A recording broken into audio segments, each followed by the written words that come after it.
दरम्यान टीसीएस मधील धर्मांतर आणि लैंगिक शोषण प्रकरणी धक्कादायक माहिती आता समोर येते। कॅन्सरग्रस्त पित्याच्या उपचारासाठी पीडितेनं कॉर्पोरेट जाल स्वीकारला होता। औषधांसाठी पैशांची गरज असल्यानं मानसिक छळ सुद्धा सहन केला होता असं सुद्धा समजतंय।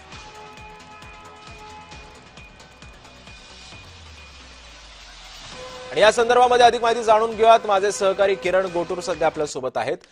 किरण, काहींना परिस्थितीमुळे हा काय म्हणतात त्याला हा जिहाद सहन करावा लागलेला होता।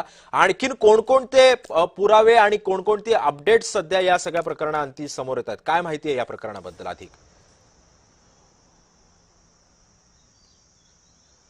सिद्धेश, या सगळ्या प्रकरणी 9 गुन्हे आतापर्यंत दाखल झालेले आहेत। एका महिलेवरती अत्याचार, काही महिलांचं विनयभंग आणि धर्मांतरचा प्रयत्न, अशा पद्धतीचे वेगवेगळे जे आहेत ते आरोप आहेत। अशा पद्धतीच्या घटना या टीसीएस कंपनीमध्ये घडलेल्या होत्या। या सगळ्या घटनेनंतर संपूर्णपणे चौकशी करण्यासाठी नाशिक पोलिसांनी जे एसआयटीची एक टीम एकूणच नेमलेली आहे। एसआयटीची टीम या सगळ्या प्रकरणाची चौकशी करत असताना आता केंद्रीय तपास यंत्रणा सुद्धा या सगळ्या प्रकरणामध्ये तपास करायचं एकूणच करताना आपल्याला बघायला मिळतोय।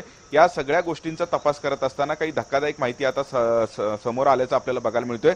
खरं तर काही महिलांची जी कुटुंबाची परिस्थिती आहे ती अत्यंत जे हालाकीची आहे, म्हणून हे सगळं जे त्रास आहे या पीडित महिलांनी हे सहन केल्याची जी माहिती आहे ते तपासामध्ये समोर आलेली आहे। एका पीडित महिलेचे वडील हे कॅन्सरग्रस्त आहेत, त्यांच्या उपचारासाठी असेल किंवा वेगवेगळ्या हॉस्पिटलच्या कारणासाठी या पीडित महिलेला नोकरीची गरज होती, म्हणून हे त्रास इतके महिने या महिलेने त्रास हे सहन केलेला आहे, अशा पद्धतीची माहिती समोर आलेली आहे। आणि त्याच पद्धतीने आणखीन एक पीडिता जी आहे तिची देखील कुटुंबाची परिस्थिती अत्यंत जे हालाकीची आहे आणि म्हणून इतके महिने खरं तर ही महिला देखील हे त्रास जे आहे ते सहन करत आलेली आहे, अशा पद्धतीची माहिती तपासामध्ये आतापर्यंत समोर आलेली आहे। या सगळ्या प्रकरणाचा जो तपास आहे तो अत्यंत वेगाने होताना आपल्याला बघायला मिळतोय। आता एकूणच केंद्रीय महिला आयोग सुद्धा नाशिकमध्ये गेल्या 2 दिवसांपासून दाखल झालेली आहे।